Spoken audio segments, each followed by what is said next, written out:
We pause this day to honor the memory, to bring our tributes, both corporately and individually, to one of God's own. Colonel Margaret French, wife, mother, grandmother, friend, salvationist, child of God. To the family, Steve, Debbie, Steve, Eileen, we express our deepest sympathy and reach out in our arms of love to you this day. On such occasions, we realize our own inadequacy to express the deepest of our feelings. Our personal emotions and innermost feelings refuse to be reduced to the constriction of paper and pen. As friendship and kinship constitute one of the chief sources of human happiness, so their dissolution by death forms one of our chief elements of human sorrow. Yet, we sorrow not as others who have no hope. For if we believe that Jesus died and rose again, even so those which sleep in Jesus will God bring with him. How are we then as Christians able to cope with such a loss? How do we handle the tsunami of overwhelming grief, the shattering of our future dreams, the thousand questions that flood the mind, that numb the body and overwhelm our emotions? There are certainly no simple answers to complex questions. Our limited vision cannot see beyond the horizons to the greater picture, and yet we have a choice. We can dwell on the tragedy of our painful loss or the triumph of a victorious Christian life. I met Peggy and Wally in an unusual way. My mother had been promoted to glory shortly after their retirement, and it was 2 years later that my father called me and said he would like to come for a visit. And in so doing, he said to me, "Son, I have made acquaintance with a young lady that I knew as a child, and we dated then. Would you mind if I remarried?" Knowing my father was all at loose ends for the 2 years that my mother was gone, I readily consented, and a new mother, Mary, stepped into my life.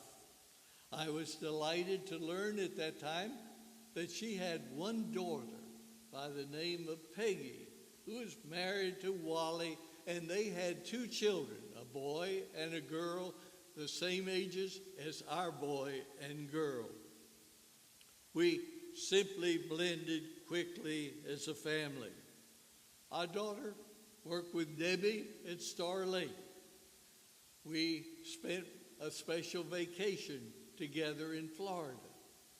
We had the privilege of visiting them in New York, and they came to see us in California. It has been a wonderful blending of family. And then we were delighted to learn upon their retirement that they would be joining us here in Clearwater and would be living only a few blocks apart. And it has been a joyous association. And so it is with great difficulty that we find ourselves separated from loving fellowship and intimate conversation and shared pleasures. And therefore, once again, we look into the book of consolation.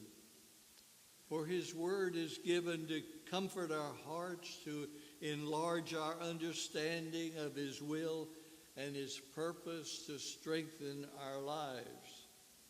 This book brings to us both balm and blessing, strength and sufficiency. Within its pages are found provision and promises for just such an hour as this. Paul, in writing to the church in Thessalonica, stated, I would not have you ignorant, brethren, concerning them which are asleep, that you sorrow not as others who have no hope. For if we believe that Jesus died and rose again, even so those that sleep in Jesus will God bring with him. Therefore, comfort one another with these words. And so it is this God of comfort that brings us both hope and acceptance. This comfort is personal in its application and is proven with our acceptance. Yet, even with this knowledge, we cannot help but feel the pain of such an hour. Our earthbound questions need heavenly responses. We all find great difficulty in separating ourselves from loving fellowship, intimate conversation, shared pleasures that we so enjoyed. And yet God understands, for he was not unacquainted with the open tomb. We are strengthened by knowing that as his children in our darkest hour, he will never leave us nor forsake us. He's promised that I will never leave you comfort, for our names are written on his heart.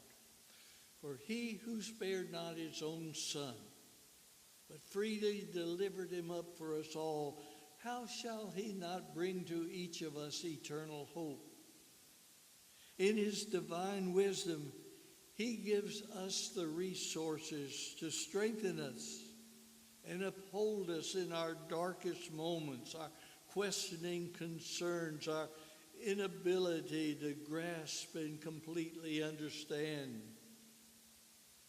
He helps us to gather up the fragments of our broken lives so that they may be restored. He promises that out of our sorrow will come healing and ultimate victory. He assures us again and again, let not your heart be troubled.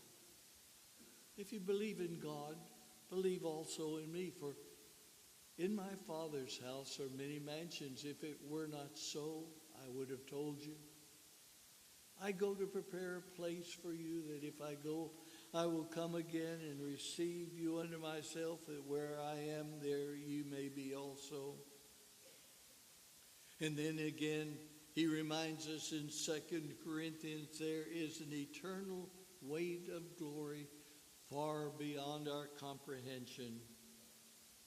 For now we know in part, but one day we shall know even as we are known. And while the present is overcast, and where we momentarily see through a glass darkly, behind the clouds is to be found the sunshine of his eternal love and grace. All of our questions answered, all the clouds vanished, all the sorrow obliterated.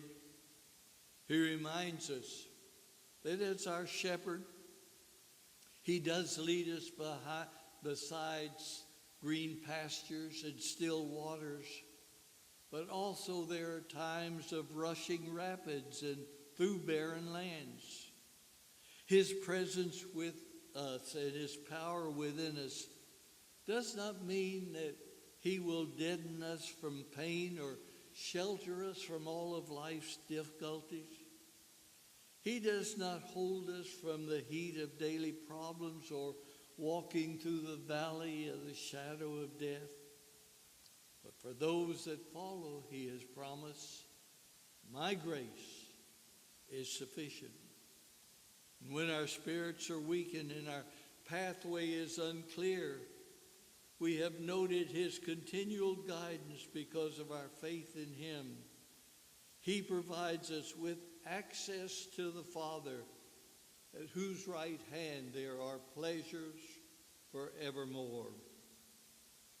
Therefore, We can rejoice this day in Peggy's new surroundings, that she's found old friends and loved ones in that great crowd of witnesses, that her eyes have turned to Jesus. We rejoice in her life eternal and triumphant, where death has no sting, where the corruptible shall put on incorruption, where the mortal puts on immortality. We can rejoice. She's run well the race and finished the course and kept the faith, no longer shackled by physical infirmities. And so once again to the family, we express our deepest sympathy and gratitude for a life that has touched and enriched us all. Helen Keller wrote these words: "We are bereaved, but we're not alone. We belong to the largest company in the world, the company of those that have known suffering. When it seems our sorrow is too great to be borne, let us think of that great family of heavenly departed, into which our grief has given us entrance. Inevitably, we will feel their arms about us, their sympathy, and their understanding." And so to the family, once again, may you be assured of our thoughts and prayers, arms of love around you during these very difficult moments and days. And so we give thanks to a life so well lived, a faith so well established, and a love so self-evident. Well done, good and faithful servant. Enter thou into the joy of your Lord.